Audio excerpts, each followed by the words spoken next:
Pope Francis didn't know that a camera was recording him when a dog came to him and he did something amazing. It was an unusually warm November afternoon in St. Peter's Square. The rhythmic murmur of prayers mingled with the occasional laughter of children playing among the cobblestones, lending the air a rare mix of reverence and joy. Pope Francis, dressed in his simple white cassock, stood at the edge of the central dais, greeting visitors and blessing those who had come to see him. For many, it was a moment of profound spiritual connection. But for the Pope, it was also an opportunity to observe the world as it truly was. His kind eyes scanned the crowd, pausing occasionally on a face or a gesture that moved him among the banners and waving hands. He noticed a young boy in a wheelchair smiling up at him, holding a small handmade card. Pope Francis leaned down, his voice gentle, as he accepted the card and placed a hand on the boy's shoulder. Whispering words of comfort as the afternoon progressed, a quiet hum of excitement spread through the crowd. It wasn't just the presence of the Pope that drew attention, it was the atmosphere itself. Something felt different that day, as if the square held its breath in anticipation of an unscripted moment after the final fin blessing. The Pope began his customary walk along the rope barriers to greet those he hadn't yet met. The Vatican guards flanked him discreetly, their eyes scanning for any disruptions, but even they seemed at ease amidst the serenity of the day, just as Pope Francis reached the far side of the square, near a cluster of olive trees. He paused. A faint noise caught his attention, a sound that seemed out of place amidst the crowd's cheer. It wasn't loud, but it was persistent. He tilted his head, straining to identify it. Was it a whimper, a faint bark? The Pope stepped away from the main pathway, his curious expression drawing murmurs from those nearby. The sound grew clearer as he approached the edge of the colonnade, a soft, high-pitched yelp, almost like a cry for help. "Holy Father, is something wrong?" one of the Vatican guards asked. Stepping closer, the Pope raised a hand to reassure him. No. I think I hear a dog." "A dog," the guard repeated. Startled dogs were not an uncommon sight in Rome, but within the walls of St. Peter's Square they were a rarity. Guided by the sound, Pope Francis moved closer to a small gap between two columns, where a patch of green shrubbery grew against the ancient stone. The noise became unmistakable audible. Now a series of plaintive whimpers punctuated by occasional silence. Kneeling carefully, the Pope peered into the shrubs, and there, barely visible beneath the leaves, was a tiny scruffy dog. Its fur was matted, its small frame trembling as it crouched in the dirt. The animal looked up at him with wide, frightened eyes, its tail tucked tightly under its body. It was clear that the little dog was lost or were abandoned. The Pope's face softened, his expression filled with both concern and tenderness. "Oh, Piccolo." He murmured, his voice soothing. He extended a hand slowly, careful not to startle the dog for a moment. The dog hesitated, its body tense with fear. Then, as if sensing the Pop's gentle intentions, it took a hesitant step forward. The crowd had grown quieter now, their attention fixated on this unexpected scene.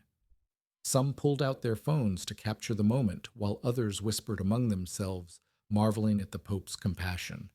One of the guards stepped forward, unsure whether to intervene. "Your Holiness, should we—" "Sheesh, Pope." Francis interrupted, a faint smile playing on his lips.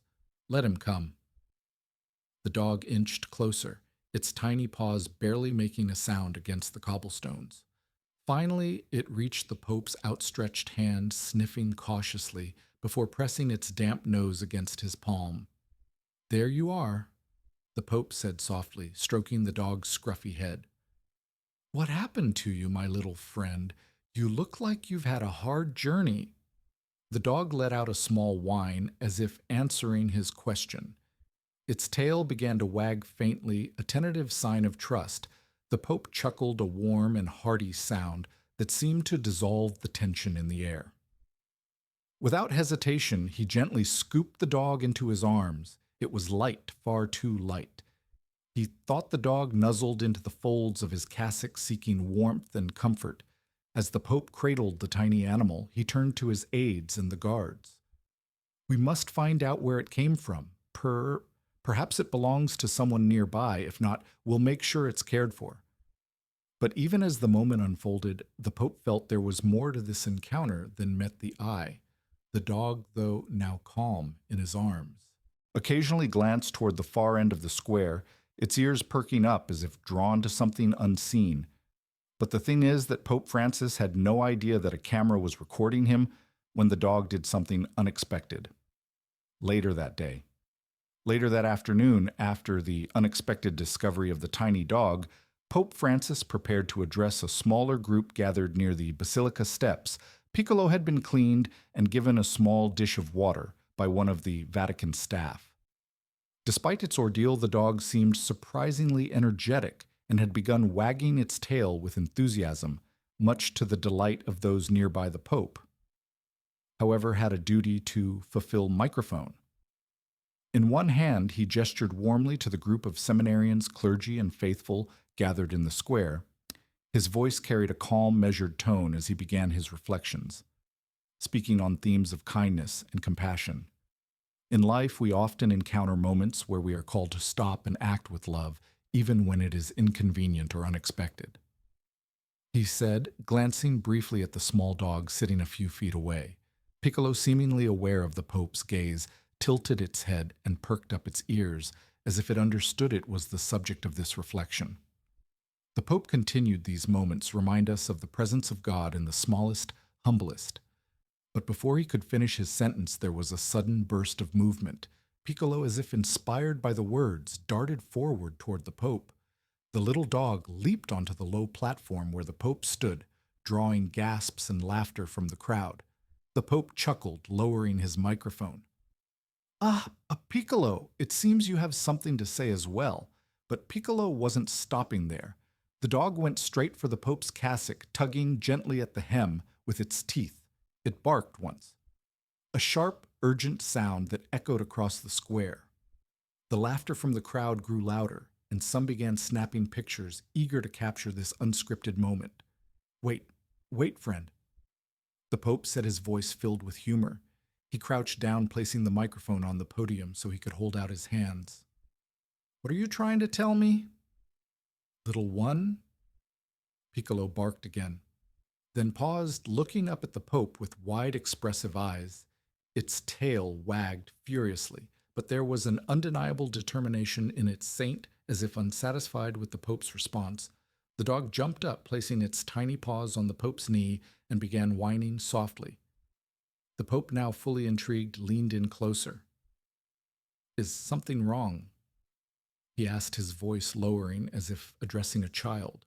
The dog responded in the most unexpected way. It reached out and pawed at the microphone. The crowd roared with laughter as the Pope, surprised, picked up the microphone and offered it to the dog. "And guess." "Do you want to speak, Piccolo?" he joked, holding the microphone close to the dog's snout. Piccolo barked sharply into the microphone. The sound amplified across the square. The crowd erupted into cheers and applause. Children laughed and clapped, and even the Pope himself leaned back, laughing heartily. "Well," he said, straightening up but still holding the dog, "it seems we have a guest speaker today. Perhaps Piccolo has more wisdom to share than I do." The laughter gradually subsided, but the dog's antics weren't over. Piccolo wriggled in the Pope's arms, signaling that it wanted to be put down. Once back on the ground, it trotted a few steps toward the edge of the platform and looked back at the Pope, barking once more. This time the bark was not playful, it was insistent. The Pope's expression shifted. The dog's behavior was unusual, almost as if it was trying to communicate something urgent.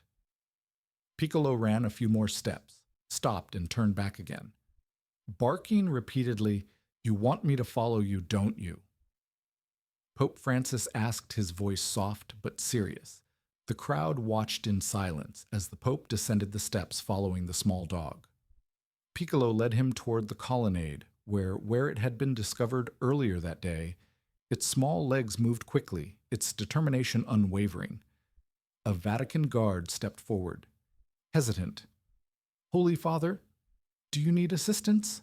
No, no, the Pope replied, waving him off with a reassuring smile. Let us see where Piccolo leads the crowd, unsure whether to stay or follow.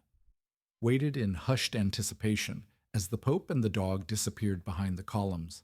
The soft echoes of Piccolo's barks grew faint, leaving the gathering in suspense behind the colonnade.